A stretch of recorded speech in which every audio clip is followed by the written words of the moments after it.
அப்போஸ்தலனாகிய யூதா எழுதின பொதுவான நிருபம்.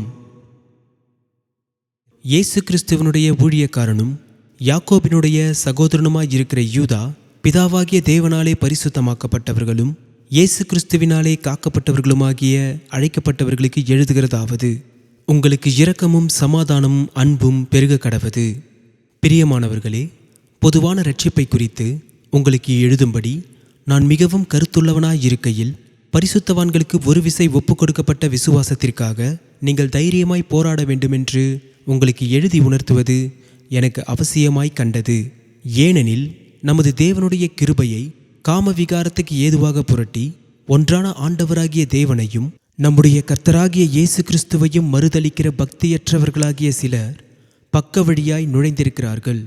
அவர்கள் இந்த ஆக்கினைக்குள்ளாவார்கள் என்று பூர்வத்திலே எழுதியிருக்கிறது. நீங்கள் முன்னமே அறிந்திருந்தாலும் நான் உங்களுக்கு நினைப்பூட்ட விரும்புகிறது என்னவெனில், கர்த்தர் தமது ஜனத்தை எகிப்து தேசத்திலிருந்து வரப்பண்ணி ரட்சித்து பின்பு விசுவாசியாதவர்களை அழித்தார். தங்களுடைய ஆதி மேன்மையை காத்து கொள்ளாமல் தங்களுக்குரிய வாசஸ்தலத்தை விட்டுவிட்ட தூதர்களையும் மகாநாளின் நியாய தீர்ப்புக்கென்று நித்திய சங்கிலிகளினாலே கட்டி அந்தகாரத்தில் அடைத்து வைத்திருக்கிறார். அப்படியே சோதோம் கொமோரா பட்டணத்தார்களும் அவைகளை சூழ்ந்த பட்டணத்தார்களும் அவர்களைப் போல விபச்சாரம் பண்ணி அந்நிய மாம்சத்தை தொடர்ந்து நித்திய அக்கினியின் ஆக்கினையை அடைந்து திருஷ்டாந்தமாக வைக்கப்பட்டிருக்கிறார்கள்.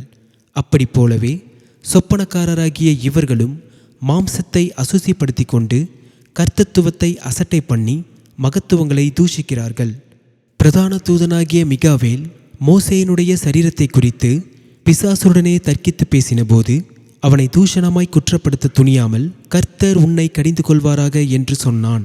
இவர்கள் தங்களுக்கு தெரியாதவைகளை தூஷிக்கிறார்கள். புத்தி இல்லாத மிருகங்களைப் போல சுபாவப்படி தங்களுக்கு தெரிந்திருக்கிறவைகளாலே தங்களை கெடுத்துக் கொள்கிறார்கள். இவர்களுக்கு ஐயோ! இவர்கள் காயினுடைய வழியில் நடந்து பிழையாம் கூலிக்காக செய்த வஞ்சகத்திலே விரைந்தோடி கோரா எதிர்த்து பேசின பாவத்திற்குள்ளாகி கெட்டுப்போனார்கள். இவர்கள் உங்கள் அன்பின் விருந்துகளில் கரைகளாயிருந்து பயமின்றி கூட விருந்துண்டு தங்களை தாங்களே மேய்த்து கொள்ளுகிறார்கள். இவர்கள் காற்றுகளால் அடியுண்டோடுகிற தண்ணீரற்ற மேகங்களும் இலையுதிர்ந்து கனியற்று 2 தரம் செத்து வேறற்று போன மரங்களும் தங்கள் அவமானங்களை நுரைத்தள்ளுகிற அமளியான கடல் அலைகளும் மார்க்கந்தப்பி அலைகிற நட்சத்திரங்களுமாயிருக்கிறார்கள். இவர்களுக்காக என்றென்றைக்கும் காரிருளே வைக்கப்பட்டிருக்கிறது.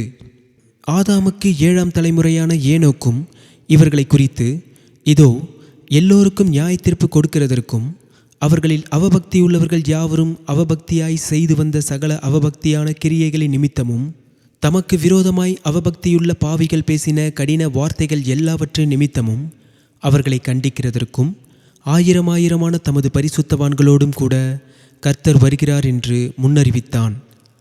இவர்கள் முறுமுறுக்கிறவர்களும் முறையிடுகிறவர்களும் தங்கள் இச்சைகளின்படி நடக்கிறவர்களுமாயிருக்கிறார்கள். இவர்களுடைய வாய் இருமாப்பானவைகளை பேசும், தற்பொழிவுக்காக முகஸ்துதி செய்வார்கள். நீங்களோ பிரியமானவர்களே, நம்முடைய கர்த்தராகிய இயேசு கிறிஸ்துவின் அப்போஸ்தலரால் முன் சொல்லப்பட்ட வார்த்தைகளை நினைவு கூறுங்கள். கடைசி காலத்திலே தங்கள் துன்மார்க்கமான இச்சைகளின்படி நடக்கிற பரியாசக்காரர் தோன்றுவார்கள் என்று உங்களுக்கு சொன்னார்களே. இவர்கள் பிரிந்து போகிறவர்களும் ஜென்ம சுபாவத்தாரும் ஆவி இல்லாதவர்களுமாமே. நீங்களோ பிரியமானவர்களே, உங்கள் மகா பரிசுத்தமான விசுவாசத்தின் மேல் உங்களை உறுதிப்படுத்தி கொண்டு பரிசுத்த ஆவிக்குள் ஜெபம் பண்ணி தேவனுடைய அன்பிலே உங்களை காத்து கொண்டு நித்திய ஜீவனுக்கு ஏதுவாக நம்முடைய கர்த்தராகிய இயேசு கிறிஸ்துவனுடைய இரக்கத்தை பெற காத்திருங்கள்.